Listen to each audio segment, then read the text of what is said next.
Good morning students. आज हम लोग पढ़ेंगे क्लास 5 का जीके। प्रीवियस क्लास में हमने चैप्टर 51 तक कर लिया था। आज हम लोग करेंगे chapter 52 self service. These days most of the eating joints have self service. These days most of the eating joints have self service। आजकल क्या है कि जो eating joints है वहाँ पे सेल्फ सर्विस ही करनी होती है। Enhance your knowledge of social etiquettes, ताकि इससे जो सोशल इटिक्वेटर्स की जो नॉलेज है वो बढ़ सके। By learning how to conduct yourself at such place, ताकि हम लोग सीख सकें कि ऐसी जगहों पे हम लोग कैसे कर सकते हैं। Raju has gone to a self service restaurant. Raju एक सेल्फ सर्विस रेस्टोरेंट में गया। Number these picture in the right order as Raju conduct himself at this restaurant. हमें क्या करना है, ये जो पिक्चर्स हैं इनको ऑर्डर वाइज हमें करना है, ठीक है। राइट ऑर्डर में ये उल्टा सीधा दिया हुआ है कि सबसे पहले राजू क्या करेगा, उसमें हमें सही नंबरिंग करनी है। तो सबसे पहले ये जो फिगर दिया हुआ है इसको हम लोग देखते हैं।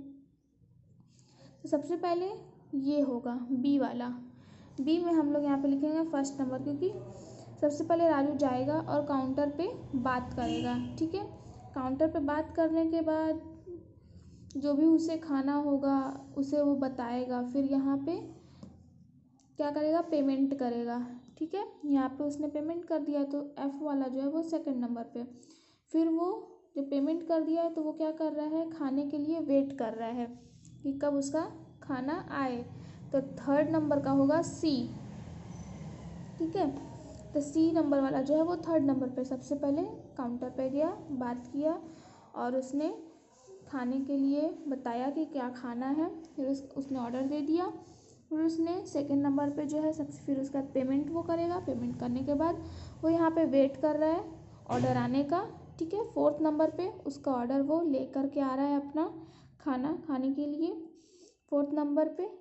और फिर फिफ्थ नंबर पे क्या किया, इसने खाना खा लिया। देन ये क्या कर रहा है, ये पानी पीने जा रहा है, ठीक है। तो ये पानी पी रहा है और लास्ट में क्या होगा, जो भी उसका प्लेट है उसको डस्टबिन में फेंक रहा है। तो खाया और खाने के बाद उसे डस्टबिन में फेंका। तो ये है एक राइट ऑर्डर। मीन्स वो रेस्टोरेंट में गया, काउंटर पे बात किया, ऑर्डर दिया। तो फर्स्ट ये हो गया। सेकंड पे उसने पेमेंट किया। देन पेमेंट करने के बाद वो अपने ऑर्डर का वेट कर रहा है। तो सी वाला जो है वो थर्ड नंबर का है। फिर वो अपना ऑर्डर लेके आता है फोर्थ नंबर पे। ऑर्डर लेने के बाद वो खाया। खाने के बाद उसने फिफ्थ नंबर पे पानी पिया। पानी पीने के बाद वो जो प्लेट था खाली उससे उसने डस्टबिन में डाल दिया। तो ये एक क्या है, एक सर्विस हो गई खुद की। मीन्स खुद जाओ, पेमेंट करो, अपना ऑर्डर लो, फिर खाओ, फिर उसके बाद जो भी बर्तन है, जो प्लेट है, उसे डस्टबिन में फेंक दो। ये क्या है, ये सेल्फ सर्विस है। हमें किसी की यहाँ पे ज़रूरत नहीं पड़ी, ठीक है। रिमेंबर, हमें ये चीज़ ध्यान रखनी चाहिए। Do not touch the glass of the door. जो डोर का ग्लास होता है उसे टच नहीं करना चाहिए। Open the door bye pushing और पुलिंग द डोर नॉब। हमें हमेशा डोर को ओपन करना चाहिए, नॉब को पुल करके या फिर पुश करके। और beware, do not push others in the queue. इससे हमें बचना चाहिए, क्योंकि हमें लाइन में जितने भी खड़े हुए लोग होते हैं उन्हें धक्का नहीं देना चाहिए। वेट करना चाहिए अपना टर्न आने का, ठीक है। तो ये था हमारा चैप्टर 52। आप लोग इसे अपने बुक में कर लेंगे। और अब हम लोग पढ़ेंगे chapter 53 time management. Time management means organising your time. Time management का मतलब होता है कि अपने टाइम को हम लोग किस तरह से ऑर्गेनाइज कर रहे हैं वो। It helps you to prioritise your work. ये हमें हेल्प करता है कि हम अपने काम को कैसे प्रायोरिटी दे रहे हैं एंड डिसाइड करते हैं कि कौन सा काम कैसे और कब करना है। Here are some ways in which you can manage your time. यहाँ पे क्या है, कुछ तरीके दिए हुए हैं जिससे कि हम लोग अपने टाइम को मैनेज कर सकते हैं। Tick the sentence with which you agree. तो हमें क्या करना है, ये जो 12 सेंटेंस दिए हुए हैं इसमें से जो भी सेंटेंस हमें ठीक लगता है, जिससे हम एग्री करते हैं, उस पर टिक करना है। When you learn to manage your time well, you will find that you are able to do more things in a day। जब हम लोग ये सीख जाएंगे कि अपने टाइम को कैसे मैनेज करके चलना है, तो हम लोग एक दिन में और भी ज़्यादा काम करने के लिए एबल हो जाएंगे। तो जैसे फर्स्ट दिया हुआ है, you depend upon your friend to remind you about the class test.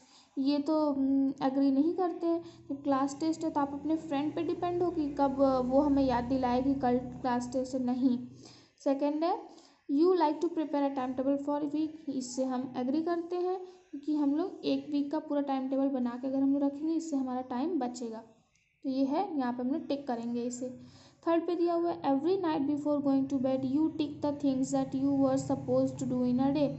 ये भी, इससे भी हम एग्री करते हैं कि जब हम लोग रात में सोने से पहले हम लोग उन सारी चीज़ों पर टिक कर लें जो हमें दिन भर करनी है आज।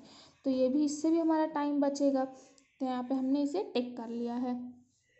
फोर्थ है in a group project you wait for the others to take initiative. नहीं, इससे हम एग्री नहीं करते हैं। अगर मान लीजिए हम लोग किसी ग्रुप प्रोजेक्ट में काम कर रहे हैं तो आप दूसरे का वेट करते हो कि वो कुछ बताए, कि आप अपना भी ओपिनियन दोगे, है ना। ऐसा नहीं होना चाहिए, तो इससे हम एग्री नहीं करते हैं। Fifth, if you are reading an interesting book you must finish it before you start your homework. अगर आपको पसंद है कुछ इंटरेस्टिंग बुक पढ़ना तो यू मस्ट, आप उसे पहले ही ख़त्म करने से पहले ही स्टार्ट कर दोगे, फिनिश कर दोगे, नहीं ना। इससे हम एग्री नहीं करते हैं, तो यहाँ पे हम लोग नहीं लगाएंगे। Sixth, you like to keep a calendar and mark the important day circle on it for the month. हाँ, ये भी, इससे भी हम एग्री करते हैं। हम लोग एक कैलेंडर रखे हैं, वहाँ पे जो इम्पोर्टेंट डेट है वहाँ पे हम लोग सर्कल कर देते हैं, मार्क बना देते हैं। तो ये भी, इसे हम एग्री करते हैं, तो यहाँ पे हम लोग करेंगे टिक। सेवेंथ है you prefer to clean up your room once a week. No, इससे हम एग्री नहीं करते हैं। आपको बस एक हफ्ते में एक ही बार अपना रूम साफ़ करने के लिए की ज़रूरत पड़ रही है, ये तो गलत बात है। हमें अपने रूम की सफाई डेली करनी चाहिए, इससे हम एग्री नहीं करते हैं। Eighth, you feel that taking 5 minute every day to keep your room clean and tidy save you time and energy. आपको ये महसूस होता है कि अगर हम लोग अपने रूम को डेली 5 मिनट में हम साफ़ कर लेते हैं तो उससे हमारा टाइम और एनर्जी बचेगा? नहीं, ये सही नहीं है।